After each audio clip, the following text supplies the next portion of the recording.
से सोल्जर दिमाग से शैतान है ये बच के रहना हिंदुस्तान है ये। বড় মিয়া ছোটি মিয়া অক্ষয় কুমার আর টাইগার শ্রফের নতুন সিনেমা চলে এসেছে।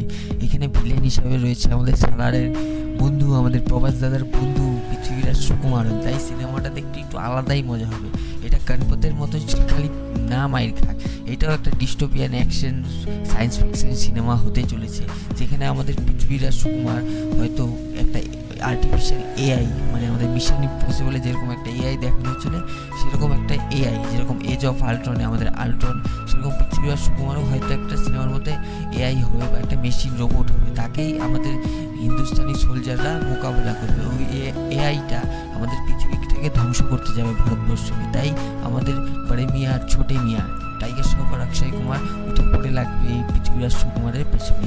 এই সিনেমাটার বাজেট রাখা হয়েছে 250 কোটি টাকা। তাই দেখতে খুব মজা হবে। গণপতির মতো মাইর খায় না, এটা একটু আলাদা রেকর্ড তৈরি করে। তাছাড়া আমি তো ট্রেজারটা দেখে খুব ভালোই লাগলো, একটু আলাদাই অন্যরকম মনে হচ্ছে সিনেমাটা হইতে চলেছে।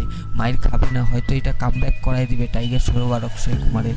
এত সুন্দর ভিএফএক্স যে বলার বাইরে। আর ট্রেইলারটা যে এডিট করেছে, মানে মাথায় নষ্ট করে এডিট করেছে। এই সিনেমার ডাইরেক্টর হলো আমাদের সুলতান টাইগার জিন্দা হ্যাঁ আলী আব্বাস জাফর। তার কাজ কীরকম সেটা তো আমরা সুলতান আর টাইগার জিন্দা হ্যাঁ দেখে বুঝেই গেছি। এটা একটা নতুন এক্সপেরিমেন্ট করছে, যা দেখতে পাচ্ছি এই বড় মিয়া ছোটে মিয়া সিনেমাটা নিয়ে। এই সিনেমাটা আমাদের সিনেমা ঘরে এপ্রিল বা মের মধ্যে চলে আসবে, ঈদের মধ্যে চলে আসবে এই বছর। তাই সিনেমাটা আমি তো খুব এক্সাইটেড দেখার জন্য। তোমাদের বক্তব্য কমেন্ট বক্সে জানিও। আর ভিডিওটা যদি ভালো লাগে লাইক কমেন্ট সাবস্ক্রাইব করে বেল আইকনে ক্লিক করে দিও। টাটা, আজকের ভিডিওটা এইটুকুই।